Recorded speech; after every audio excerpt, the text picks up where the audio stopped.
Hola Multimedia GDL, yo soy Pati Hernández y el día de hoy tengo el honor de estar aquí con Nick Bradley, autor de la novela Cat in the City. Y estamos aquí transmitiendo directamente desde la FIL. Thank you very much for your time, Nick. Thank you for being here. Oh, thank you for having me. Welcome to Mexico. And tell us about your book.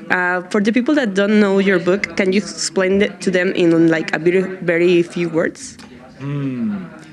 So this one is about failure, right? And I think so. There's three characters in it.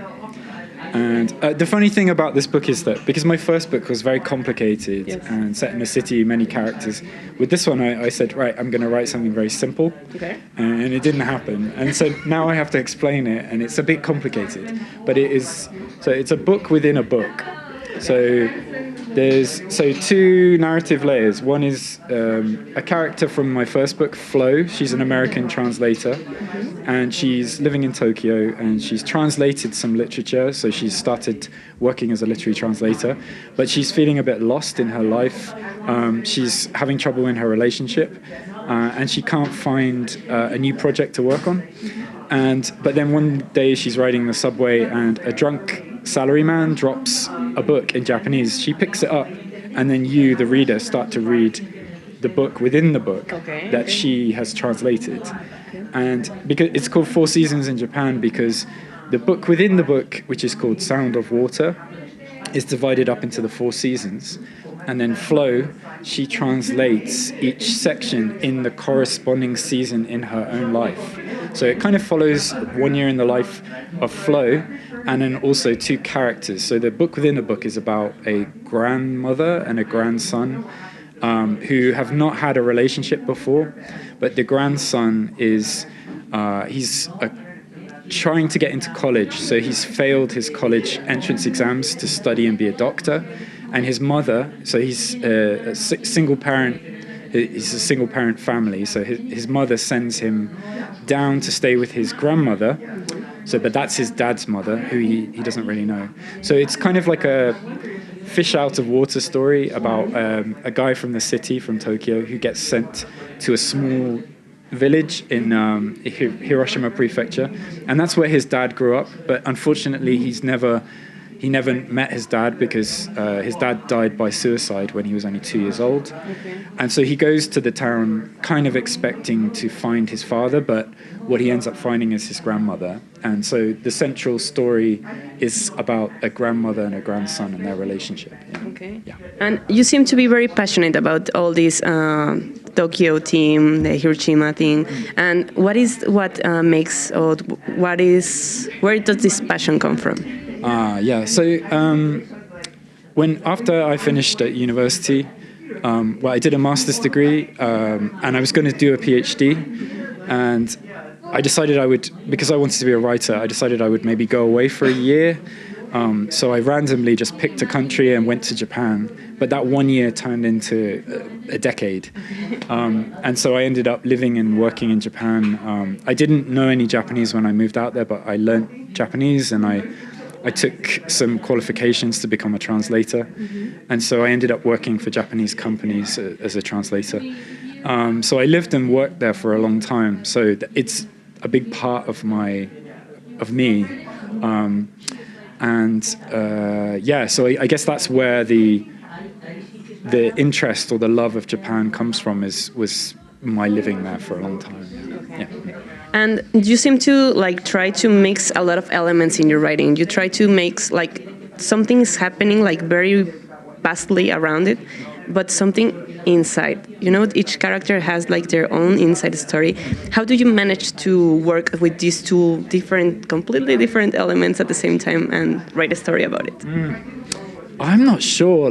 That's really interesting you said that, because in Japanese culture they have this thing called tatemae and honne. So tatemae is the outward appearance, and honne is your true feelings and emotions. And in Japanese culture, you're always supposed to keep those separate.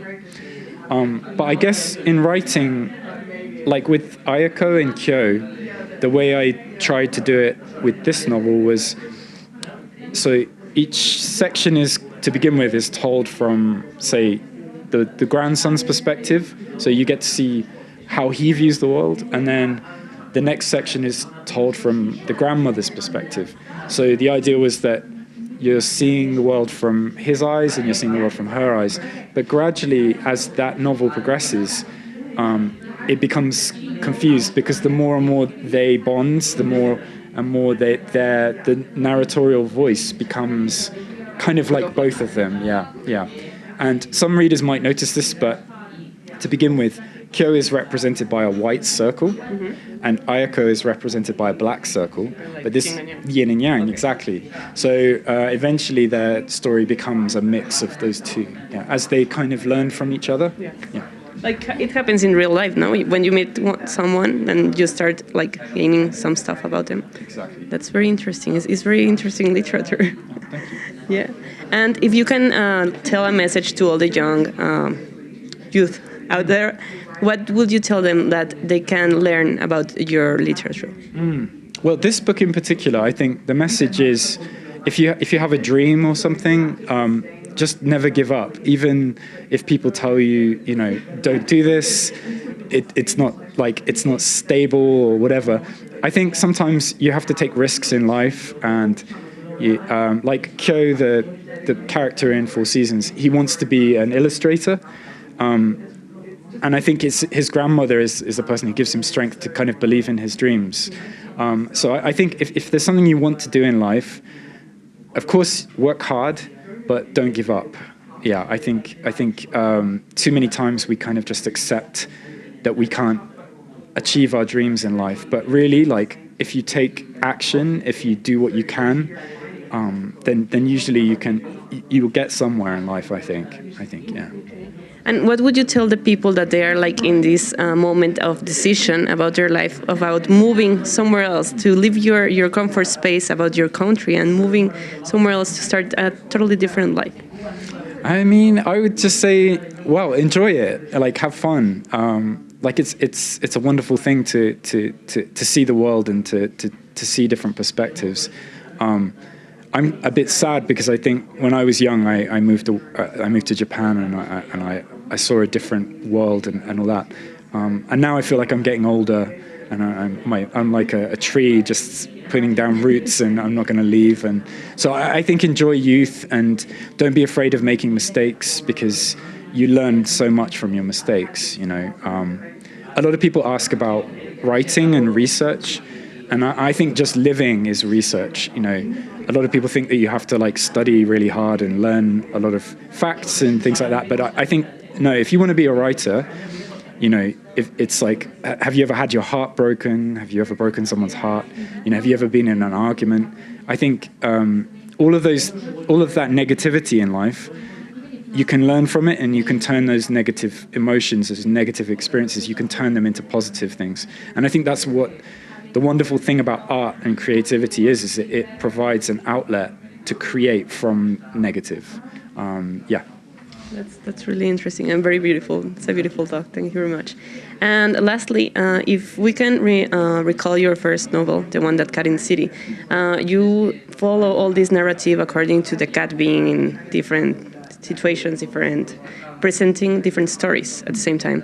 If you would bring that cat here to Mexico, what would you think the story would be about? Ooh. Well, because I've been spending so much time in this hotel, maybe the only thing I could do is set the cat in the hotel, maybe going around all the like behind the scenes and everything. But maybe the cat could go to the book fair, yeah. But yeah, I don't know. I wish I had more time to explore the city here. Yeah, and then I could maybe write a bit more about Guadalajara and Mexico in general. But at the moment, the cat would just have to explore the hotel and the book fair. And the book fair. Okay, perfect. Thank you very much for your time. Thank you very much and congratulations in such amazing project. Thank you so much, Patricia. Thank you. Gracias Multimedia GDL. Yo soy Pati Hernández con imágenes de Andrea Tejeda.